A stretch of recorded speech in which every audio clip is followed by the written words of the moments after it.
So I'm here today to convince you to be a minimalist. Not really, but if minimalism is something that you've brushed on and have found even remotely of interest, you might want to listen to this video. The first thing we have to do, whether we're deciding to be a minimalist or not, is to first define what minimalism actually is. Minimalism, as I understand it, is the practice or art of choosing to let go of the things that don't serve you or add value to you in your life. All aesthetics aside, if you take the time to ask yourself, does this add value to my life? Whether it is an item, person, place, thing, habit, hobby, event, then you are practicing minimalism. So there are 5 really key benefits of practicing minimalism that I'm going to share with you today, and hopefully by the end of this video, you will be convinced to become a minimalist. So the first huge benefit is it makes decisions really easy.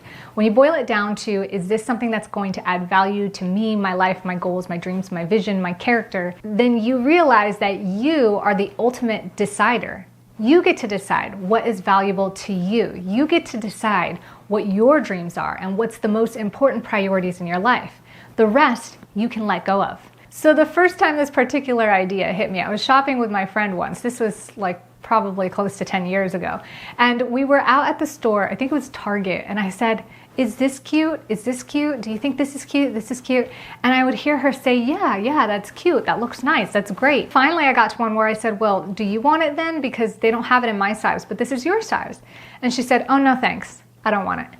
And I was a little bit confused. I said, but didn't you think it looked nice? You said it was really cute. And she said, yeah, it's really cute overall. I thought you were asking for you, but I don't want to buy it for me. And I said, wait, hold on, explain. And she said, well, it's just not my style. Plus, I do X, Y, and Z, and I don't think that wardrobe would be really functional for the way that I like to live or the way that I like to be comfortable in my clothes. And that is when that light bulb came off. There are so many awesome, cool, cute, fun, nice ideas out there, but it doesn't have to be my style. Just because I like the idea of it, it doesn't mean it fits for me or within my lifestyle. Number 2, minimalism makes letting go really easy. Value isn't in the thing, it's in the meaning that we place on the thing, and most things are replaceable. So when you start taking the time to really exercise questioning what adds value to your life, you start to realize that the real meaning is in the value that we define and create for ourselves. You start to realize that the meaning is actually what triggers the thought, triggers the feeling or the memory or the internal experience you might be having that is in relation to the thing, but it is not the thing itself. So very quickly you start to realize that memorabilia or sentimental items doesn't have to be the whole thing. It always reminds me of the quilts that my mother-in-law made. These quilts are so beautiful and she spent so many hours of intricate work to make them look nice. But when it came to using them, I didn't want to use them. And so they were just folded nice and neatly, stored in the bins. And she said, why aren't you using them? I want them to be used. I spent hours on those. You see, the meaning that I assigned to these items were that they needed to be preserved because of all the hard work and effort she put into them. Whereas for her, what she wanted to see was she wanted to see them being used. She wanted to see them around my home. She wanted to see that they were enjoyed. Eventually, as some of the quilts get tattered and worn down, it's normal to start to feel a little sad that this thing that seemed to have lots of meaning attached to it is starting to lose life, so to speak. But I realized one of the coolest things that I could have done is as soon as the quilt was no longer usable or before it got to that point, we could save a little corner piece of it, hang it as a wall tapestry, or encase it in one of those acrylic frames and make little coasters out of some of the quilting squares. Seeing those small pieces, not the entire quilt, still allowed that nostalgia to live on. And instead of hoarding and saving and keeping tucked away this beautiful piece of art that was meant to be used, loved, and shared, it lived a life being used, loved, and shared, and can still continue on being repurposed for something else. The coasters, I gotta tell you, take up way less space too. The third benefit of minimalism is that you stop caring as much about what people think. I still decorate and clean my home and get dressed, but I get dressed for me and my character. Do I show up a little more lazy on Sunday mornings when I'm lounging about the house? Yes. Do I put on another outfit or a nicer pair of shoes when I'm going to a more formal event or formal dining? Yes. All of this has more to do with the type of character I want to be when I show up. I want to be thoughtful, respect formalities and traditions, and also not be distracting by not showing up when I'm unkempt or dirty. But this has less to do about what people think and more to do about how I choose to show up. I still care about what people think, but typically that care is reserved for just a few most important and close people in my life. And even still, when it comes to their thoughts and opinions, I always filter and ask, does this add value? While it's still human to care even just a little bit about what some people think, at the end of the day, you make your decisions for you.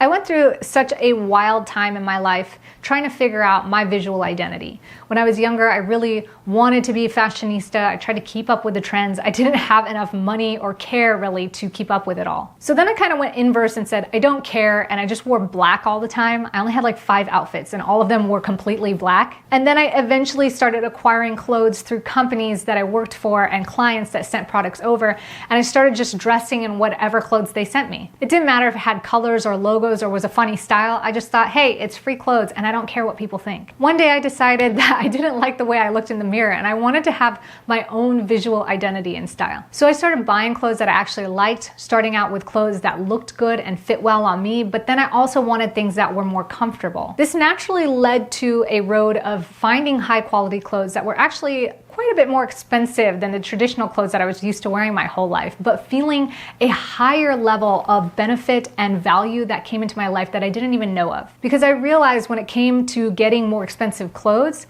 I actually felt better as I wore them throughout the day, and I was able to show up as a better person and feel better in my body. I had this huge epiphany where it was like, oh my gosh, the clothes, it's not for status or trying to fit in with some kind of identity. It's really about feeling like you can express who you are and being comfortable. It wasn't until realizing this that money became obsolete when it came to buying and purchasing clothes that truly added value to me in my life. Number 4, you become better. You become a better person, partner, friend, mother, family member, business owner. When you're constantly thinking about how you can add value and what adds value to your life, that value cycle only amplifies. Instead of going through motions and obligations of just doing the thing because it's what you're supposed to do, you become more thoughtful and even impactful by choosing not to do the thing. People will start to realize that you're not going to do something unless you truly feel like your whole heart's into it. They also will appreciate your honesty when you say, no thanks, that's not for me, or I'm not going to be participating in that. You start identifying value for others way more clearly, and it becomes really easy to step into, move into, and give that value to others. I always remember my childhood because when I was young, my parents really wanted to make Christmas super special for us. I didn't grow up really wealthy. We were a middle-class working family. My parents were hardly at home. They didn't have enough time for us, and we didn't make enough money to go on regular family vacations or splurge on extracurricular activities and hobbies. But when Christmas came around, my parents wanted it to feel really special, so they went all out. The way that my parents thought about going all out was getting lots and lots of junky items, like more presents to open the better. But they wanted to get us as much as we could open. They wanted to stuff the stockings to the brim so they were overflowing. They had a very small and tight budget. I remember feeling really guilty one Christmas because I was surrounded by all this stuff and I really just felt like, meh, I wasn't super excited about any of them. At that time, I just boiled it down to being spoiled, but then the next year, I remember saying that I didn't want anything in my stockings. I just really wanted this beef jerky that I really liked from Costco that we typically couldn't afford. That year, my parents stuffed 5 bags of those beef jerky in a shoebox, wrapped the shoebox, and stuffed it in my stocking. I didn't get the usual overflow of candy, weird colorful erasers, and those pencils that had the like interchangeable lead color things. Am I just dating myself at this point? Yeah, okay, I'll shut up. But what I did get was a box of my favorite beef jerky, and I was so jazzed. Even to this day, it is one of the best Christmas presents I ever got. This is the power of focusing on value and choosing to add value not only to yourself and your own life, but to other people as well. When you give them something that's more meaningful to them, even though it doesn't seem as meaningful to you, it is way more impactful.